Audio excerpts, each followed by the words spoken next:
Good. All right, guys, I just want to go over some recovery methods, some traditional methods, some different methods that you may not have seen before. This is your traditional method for recovering out of a residential style system. You're hooked up to your high side. I use a Schrader core removal tool, makes recovery times quicker. Hooked up to the low side, run through my manifolds. I like to run the JBs. It's got a built-in sight glass so I can see when I'm done recovering liquid. I prefer the 3-port. And then the common hose, the middle hose, into the machine. The machine compresses the refrigerant and discharges it into the tank. Recovery machine I run is the Appion. I've had good luck with this recovery machine. It seems like it takes liquid pretty well. It's never broke on me, so that's what I personally like to run. So this is just your standard recovery setup. High side, low side recovery machine into the tank. One thing I like to use, they call this a molecular transformer. Really all it is a heat exchanger. You've got an in and an out port, and then you got copper coils. And what you would do is put this in a bucket of ice water. And what this does is, if you're recovering a lot of vapor refrigerant, especially 410A that's high pressure, this keeps these pressures down. So what we do, it's just one extra step in the recovery process.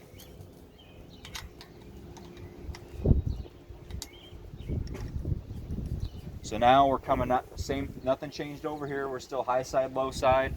Coming into our recovery machine. Out of our recovery machine, now we're just gonna put this right in series with the tank.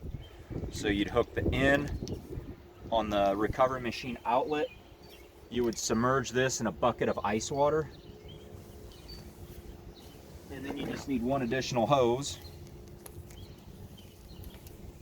You put that additional hose on the outlet and then take that to the recovery tank. And again, once you got everything tight down, you got no leaks, you'd submerge that whole thing in a bucket of ice water.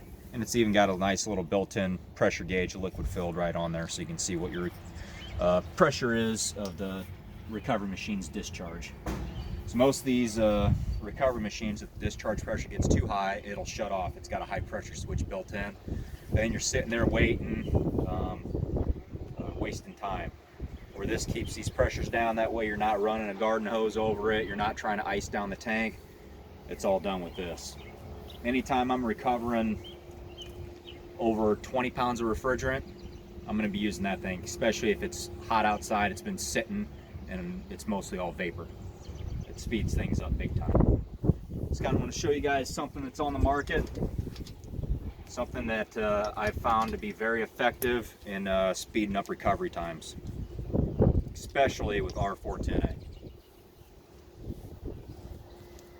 You can get these at any of the supply houses. The last method I want to talk about real quick is called the push-pull recovery method. You wouldn't really do this on a residential system. It'd be kind of a waste of time. This is something when you're dealing with hundreds of pounds of refrigerant and you got a lot of liquid refrigerant sitting in the chiller, large tonnage, DX, whatever the system is. So the idea of push-pull is we're pressurizing the system while attempting to pull a vacuum or lower the pressure on the recovery tank. So how we hook this up is we got to swap a couple hoses around here. Get rid of that one. And you would hook this on the vapor side of the recovery tank. You wouldn't want to be on the liquid, you want to be on the vapor.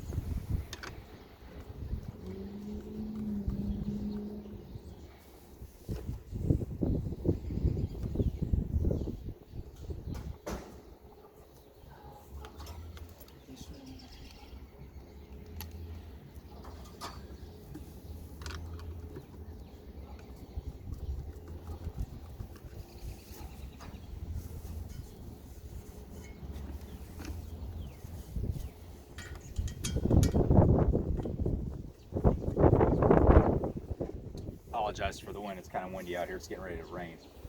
Basically what I've done is we'll just go hose by hose. So we'll start at the recovery tank.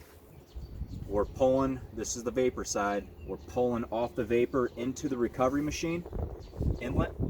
So this recovery machine is drawing from this tank.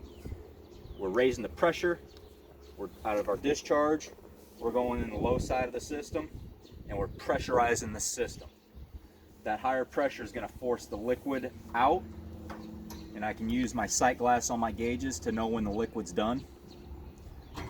Out of the gauges into the tank. So we're effectively lowering the pressure here and raising the pressure here, and that's going to make the refrigerant want to flow out of the high pressure system into the lower pressure recovery cylinder. And again, the push-pull is for liquid recovery only. Once you're done with liquid, all you're really doing is moving vapor around. You're shooting yourself on the foot.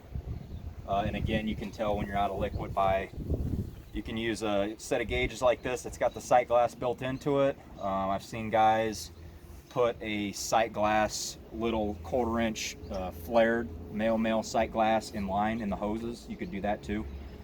But again, this is a little overkill for residential when you're only recovering 5 pounds of refrigerant, but when you're recovering hundreds of pounds on a larger tonnage system, push-pull can be very effective in speeding up the recovery times. It gets the liquid out really quick.